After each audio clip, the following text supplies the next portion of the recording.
നമസ്കാരം. ഞാൻ brother Shaiju Adappally, Ernakulam saint Mary's prayer മിനിസ്ട്രിയിൽ നിന്നാണ്.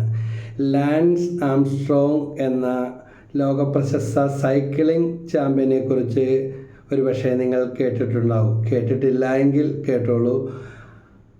ഇതാ സൈക്ലിങ്ങിൽ ചാമ്പ്യൻ പട്ടം നേടി തിളങ്ങിക്കൊണ്ടിരുന്ന ലാൻസ് ആംസ്ട്രോങ്ങിൻ്റെ ജീവിതത്തിൽ അവിചാരിതമായ അതിഥിയെ പോലെയാണ് ക്യാൻസർ രോഗം കടന്നു വന്നത്. അദ്ദേഹത്തിൻ്റെ തലച്ചോറിലും ശ്വാസകോശത്തിലും ഉദരത്തിലും എല്ലാം ക്യാൻസർ പിടിമുറുക്കം നടത്തിക്കഴിഞ്ഞു. അദ്ദേഹത്തിൻ്റെ ഛർദിയിലൂടെ രക്തം പുറത്തേക്ക് പോയി, കഫത്തോടൊപ്പം രക്തക്കട്ടകളാണ് പുറത്തേക്ക് പോയിക്കൊണ്ടിരുന്നത്. ആംസ്ട്രോങ്ങിൻ്റെ ജീവിതം തീർന്നെന്ന് ഡോക്ടർമാർ വിധി എഴുതി. ലോകം വിളിച്ചു പറഞ്ഞു, ആംസ്ട്രോങ്ങിൻ്റെ കാര്യം കഴിഞ്ഞു, ഇനി ഇദ്ദേഹത്തിന് രക്ഷയില്ല എന്ന്. എന്നാൽ അദ്ദേഹത്തിന് വേണ്ടി സുമനസ്സുള്ള അനേകർ പ്രാർത്ഥിച്ചു. ലാൻസ് ആംസ്ട്രോങ് ആത്മവിശ്വാസം കൈവിട്ടില്ല. ചികിത്സയും പ്രാർത്ഥനയും പരിശ്രമവും. അവസാനം ലാൻസ് ആംസ്ട്രോങ്ങിൻ്റെ ജീവിതം തീർന്നെന്ന് വിധി എഴുതിയവരെയെല്ലാം അത്ഭുതപ്പെടുത്തിക്കൊണ്ട് വീണ്ടും അദ്ദേഹം സൈക്ലിംഗ് ചാമ്പ്യൻഷിപ്പിലേക്ക് കടന്നു വന്നു. തുടർച്ചയായി 5 വർഷം വീണ്ടും ഈ പ്രശസ്തി സൈക്ലിങ്ങിൽ അദ്ദേഹത്തിന് ആ ലോക പ്രശസ്തി ക്യാൻസർ രോഗം വന്ന് മാറിക്കൊണ്ട് 5 വർഷം തുടർച്ചയായി നിലനിർത്തുവാനായിട്ട് സാധിച്ചു എന്ന് മാത്രമല്ല, ക്യാൻസർ രോഗികൾക്ക് ആശ്വാസമായിക്കൊണ്ട് അവർക്ക് വേണ്ടി റിസർച്ച് നടത്തുന്ന പരീക്ഷണങ്ങളും പരിശോധനകളും നടത്തുന്ന ഒരു അമേരിക്കയിൽ അങ്ങനെ ഒരു ഇൻസ്റ്റിറ്റ്യൂട്ട് സ്ഥാപിച്ച്, ഒരു ക്യാൻസർ ഇൻസ്റ്റിറ്റ്യൂട്ട് സ്ഥാപിച്ച് അനേകം ക്യാൻസർ രോഗികൾക്ക് ആശ്വാസവും സങ്കേതവുമായി തീർന്നു ലാൻസ് ആംസ്ട്രോങ്ങിൻ്റെ ജീവിതം. ക്യാൻസർ വന്നുകൂടി, ഇനി രക്ഷയില്ല, അവൻ്റെ കഥ കഴിഞ്ഞു എന്ന് വിധി എഴുതിയ സ്ഥാനത്ത് ആത്മവിശ്വാസവും പ്രാർത്ഥനയും പരിശ്രമവും വഴി നേടിയ ആ ചാമ്പ്യൻ പട്ടവും വിജയവും അതുവഴി ക്യാൻസർ രോഗികൾക്ക് അത്താണിയായി തീർന്ന ആ ക്യാൻസർ റിസർച്ച് ഇൻസ്റ്റിറ്റ്യൂട്ടിൻ്റെ സ്ഥാപനത്തിന് വഴിയൊരുക്കിയ ആ പ്രതിസന്ധി നിറഞ്ഞ ലാൻസ് ആംസ്ട്രോങ്ങിൻ്റെ ജീവിതാവസ്ഥ. നമ്മുടെ ജീവിതത്തിലും വെല്ലുവിളികൾ കടന്നു വരുമ്പോൾ അത് രോഗത്തിൻ്റെ രൂപത്തിലാകാം, സാമ്പത്തിക നഷ്ടങ്ങളാകാം, ബിസിനസ് തകർച്ചയാകാം, പ്രിയപ്പെട്ടവരുടെ വേർപാടാകാം, ബന്ധപ്പെട്ടവരെ ഒറ്റപ്പെടുത്തുന്ന അവസ്ഥയാകാം, കൂടെ നിൽക്കുമെന്ന് വിചാരിച്ചവരാരുമില്ലാത്ത അവസ്ഥയാകാം, നമ്മുടെ ആത്മവിശ്വാസം നഷ്ടപ്പെട്ടു പോകുന്ന തരത്തിലുള്ള അഗ്നിപരീക്ഷണങ്ങളാകാം.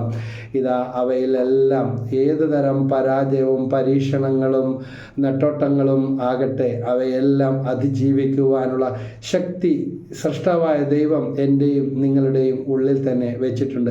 ലാൻസ് ആംസ്ട്രോങ് ക്യാൻസർ വന്ന് സ്പ്രെഡ് ചെയ്ത് അവൻ്റെ കഥ കഴിഞ്ഞു, ഇനി മുന്നോട്ടില്ല എന്ന് വിധി എഴുതിയ സ്ഥാനത്ത് എവിടേക്ക് കൂപ്പുകുത്തിപ്പോയോ അവിടെ നിന്ന് കുതിച്ച് ഉയർന്ന് ബഹിരാകാശ വാഹനങ്ങളെ ശൂന്യാകാശത്ത് എത്തിക്കുന്ന റോക്കറ്റ് പോലെ തന്നെ തൻ്റെ ജീവിതം, കൂപ്പുകുത്തിയ ജീവിതം കൊണ്ട് അവസാനിപ്പിക്കുകയല്ല ചെയ്ത് വീണ്ടും നേട്ടങ്ങളിലേക്ക് കടന്നു വരികയും പരിശ്രമിക്കുകയും ഇതുപോലെ വിഷമിക്കുന്ന അനേകർക്ക് ആശ്വാസം.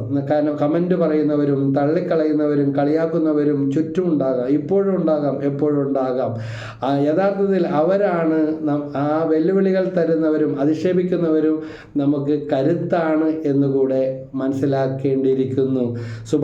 സങ്കീർത്തനങ്ങളിലെ 37-ാമത്തെ 5-6 നിന്റെ ജീവിതം കർത്താവിന് ഭാരമേൽപ്പിക്കുക, കർത്താവിൽ വിശ്വാസം അർപ്പിക്കുക, അവിടുന്ന് നോക്കിക്കൊള്ളും, അവിടുന്ന് നിനക്ക് പ്രകാശം പോലെ നീതി നടത്തിത്തരും, മധ്യാഹ്നം പോലെ നിന്റെ അവകാശം. ജീവിതത്തിൽ പ്രത്യാശ നഷ്ടപ്പെട്ട അവസ്ഥകളിൽ കഴിയുന്നത്, രോഗമോ അപകടമോ അനർത്ഥങ്ങളോ പ്രിയപ്പെട്ടവരുടെ വേർപാടോ ജോലിയിൽ നിന്നുള്ള ആദിയോ പരീക്ഷാ പരാജയമോ പഠിക്കാൻ പറ്റാത്ത അവസ്ഥകളോ ഏതുമാകട്ടെ, ഈ വചനമൊന്ന് ഇന്ന് തൊട്ട് പ്രാർത്ഥിക്കാനായിട്ട് ആവർത്തിച്ച് പ്രാർത്ഥിക്ക്. സങ്കീർത്തനം 37:5-6 നിന്റെ ജീവിതം കർത്താവിന് ഭാരമേൽപ്പിക്കുക, കർത്താവിൽ വിശ്വാസം അർപ്പിക്കുക, അവിടുന്ന് നോക്കിക്കൊള്ളും, അവിടുന്ന് നിനക്ക് പ്രകാശം പോലെ നീതി നടത്തിത്തരും, മധ്യാഹ്നം പോലെ നിന്റെ അവകാശവും. അതെ, സത്യം, നീതി അത് ദൈവമാണ്. യോഹന്നാൻ 14:6 പറയുന്നുണ്ട്, I am the way, the truth, the life. യേശുവാണ് വഴിയും സത്യവും ജീവനും. നമ്മളെ സൃഷ്ടിച്ച ദൈവത്തിന് ദൈവത്തിനല്ലാതെ ഈ സത്യം, നീതി, ഈ അവകാശം നമുക്ക് നേടിത്തരാനായിട്ട് സാധിക്കുകയില്ല. റോമാലേഖനം 8:17 പറയുന്നുണ്ട്, മക്കളെങ്കിൽ നിങ്ങൾ അവകാശികളുമാണ് എന്ന്. ഈ ബോധ്യത്തോടെ ഈ 3 വചനങ്ങൾ നമുക്ക് പ്രാർത്ഥിക്കാം. സങ്കീർത്തനം 37:5-6, യോഹന്നാൻ 14:6, റോമാലേഖനം 8:17. ഈ വചനങ്ങൾ പറഞ്ഞും എഴുതിയും വിശ്വാസത്തോടെ, കർത്താവേ ഞാൻ ഇത് ഏറ്റെടുക്കുന്നു, ഞാൻ വിശ്വസിക്കുന്നു, ഞാൻ അങ്ങയുടെ മകനാണ്. വചനം സ്വീകരിക്കുന്ന ഓരോ വ്യക്തിയും ദൈവത്തിൻ്റെ മകനാണ്, മകളാണ്. ഞാൻ ഈ വചനത്തിൽ വിശ്വസിക്കുന്നു. ഏത് തരത്തിലുള്ള ക്രൂരമായ ശോധനയോ അഗ്നിപരീക്ഷണങ്ങളോ പ്രതിസന്ധികളോ വരട്ടെ, എൻ്റെ ദൈവം എന്നെ സഹായിക്കും. ഒരു പാട്ടിൽ പാടുന്നുണ്ടല്ലോ, കണ്ണുനീർ താഴ്വരയിൽ ഞാനേറ്റം തകർന്നിടുമ്പോൾ കണ്ണുനീർ വാർത്തവനിൻ കാര്യം നടത്തിത്തരും. കണ്ണുനീർ താഴ്വരയിൽ ഞാനേറ്റം തളർന്നിടുമ്പോൾ കണ്ണുനീർ വാർത്തവനിൻ കാര്യം നടത്തിത്തരും. പ്രത്യാശയോടെ നമുക്കും പ്രാർത്ഥിക്കാം. എല്ലാവരും ദൈവം അനുഗ്രഹിക്കട്ടെ. നന്ദി, നമസ്കാരം.